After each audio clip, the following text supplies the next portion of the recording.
अपने इष्ट भोलेनाथ, अपने गुरु को साक्षी मानकर आज से एक नई श्रृंखला शुरू होगी। आज से मैं एक एक कुंडली के ऊपर जाऊंगा कि कुंडली देखी कैसे आती है और कुंडली में क्या होता है।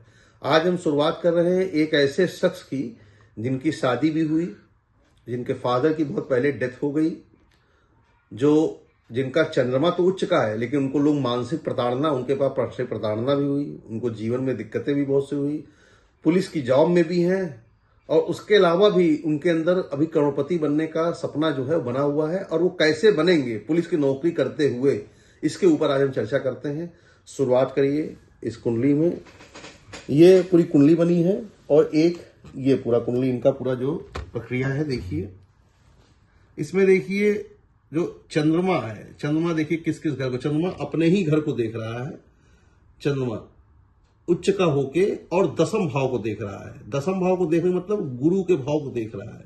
तो ऐसा व्यक्ति जो होता है वो अपने जीवन में बहुत चीजें बदलने वाला होता है, मतलब अपनी चीजों को बदल के काम करेगा, मतलब जीवन की जो परिस्थितियां होती है उसको चेंज करने वाला व्यक्ति होता है, ऐसा व्यक्ति होता है। ये व्यक्ति ऐसा होता है, आप इसी फोकस करते रहिए। दूसरा, सेकंड हाउस का स्वामी है मंगल। मंगल माने वाणी का घर है। तो वाणी कभी कभी कठोर हो सकती है, कभी कभी धुंधली हो सकती है, कभी कोई दिक्कत पैदा हो सकता है।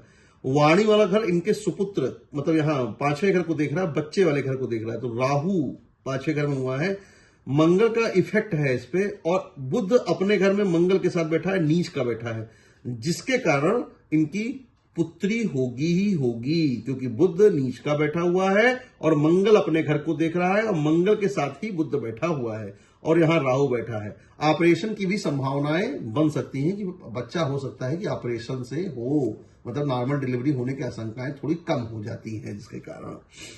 उसके अलावा मंगल शनि को देख रहा है, शनि उच्च का बैठा हुआ है, मंगल शनि को देखने के कारण, और शनि भी मंगल को देख रहा है, इसके कारण ये नवमांश भाव है। तो इनकी कुंडली में ये लिखा ही हुआ था कि इनको मंगल शनि से रिलेटेड कोई ना कोई व्यवसाय इनको करना पड़ेगा। तो मंगल एक तरीके से पुलिस का नौकरी करवाता है और शनि उसमें टेक्निकल व्यू में ले आता है, मतलब टेक्निकल कहीं व्यू में ले आता है, तो इसलिए टेक्निकल तरीके से पुलिस की नौकरी कर सकते हैं।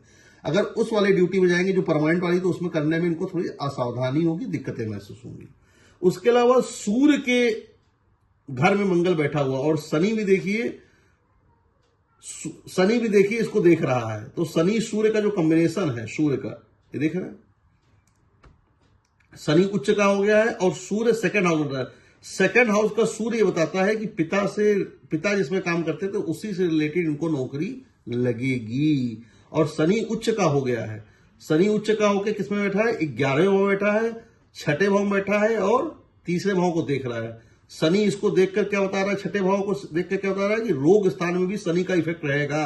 तो ऐसा व्यक्ति फ्रस्ट्रेशन की लिमिट पार कर सकता है, पैरों में दर्द रह सकता है, जीवन में दिक्कतें हो सकती हैं और परेशानियां बहुत सारी रह सकती हैं। लेकिन चंद्रमा मजबूत होने के कारण यह व्यक्ति अगर अपने आप को मेंटल स्टेटस की ओर अगर जा रहा है तो उसको अपने ऊपर बहुत कुछ करने की जरूरत है, क्योंकि ऐसा व्यक्ति मेंटली बहुत मजबूत होना चाहिए। लेकिन शनि के इफेक्ट के कारण वो कहीं कहीं मेंटली स्ट्रेस हो जा रहा है और इसके कारण उसको चिकित्सकीय सेवा लेनी पड़ सकती है। लेकिन अगर वो चंद्रमा से रिलेटेड सब काम करता रहे अपने जीवन में, तो वो व्यक्ति बहुत ही अपने उस चीजों से दूर हो सकता है। इसके अलावा अब आते हैं शनि के ऊपर। शनि भाग्य का स्वामी है, शनि भाग्य के कारण ये व्यक्ति उच्च का शनि बैठा हुआ है और चंद्रमा उच्च का बैठा है। जो व्यक्ति इसको करोड़पति के लेवल पे ले जाता है, मतलब बहुत ऊंचे, करोड़पति का मतलब होता है कि हम 100 करोड़ का मतलब नहीं समझते। करोड़पति का मतलब होता है कि जो व्यक्ति बहुत ज्यादा पैसा कमाए, उसके बहुत सारे लिंकअप हों और उनको एक माध्यम से नहीं, कम से कम 2-3 माध्यमों से पैसा आए। शनि और गुरु की जो तिकड़मबाजी है, इसके कारण यह व्यक्ति बहुत सी चीजों में काम कर सकता है, खनिज लवण इससे रिलेटेड भी काम कर सकता है। राहु का इफेक्ट देखिए कहां है, राहु 5वें भाव में बैठा हुआ है। ऐसा व्यक्ति गुप्तचर सेवाओं में भी जा सकता है, गुप्तचर तरीके से, मतलब लोग की अगर वो करना चाहे, आईबी इंटेलिजेंस, मतलब लोग की अगर कमियां निकालना चाहे उसको निकाल सकता है, उसको कमियों देख सकता है। वैवाहिक जीवन अच्छा रहेगा। सूर्य देखिए इसका अच्छा है, लेकिन सूर्य यहां बैठा हुआ और नवमांश कुंडली में देखेंगे तो देखिए यहां शुक्र बैठा है, बुध अपने से उल्टा चला गया है। तो शादी विवाहिक जीवन में कभी कभी दिक्कतें आ सकती हैं, अड़चने अच्छी आ सकती है। कभी कभी ऐसा मौका आ सकता है कि दिक्कत बढ़ जाए। सूर्य यहां बैठा है, पत्नी थोड़ी सी तेज और तेज ही होंगी, प्रबल होंगी, क्योंकि सूर्य अपने उसमें बैठा हुआ है। बुध उच्च नीच का होने के कारण बुध एलर्जी की समस्याएं देता है। अब आते हैं लग्न। लग्न शनि का स्वामी है, शनि उच्च का बैठा है। ऐसे व्यक्ति को नीलम अवश्य पहनना है। सबसे पहले अगर नीलम पहनेगा तो 80% नहीं 95% उसका हेल्थ की सिस्टम खत्म हो जाएगा। और उसके अलावा उसके साथ ड्रामेटिक क्या पहनेगा, 2 और 7 मतलब ओपेल। अगर ओपेल पहन लिया तो जीवन में पैसा आना कभी रुकेगा नहीं, पैसा इतना आएगा नहीं, पैसा ही पैसा बरसेगा।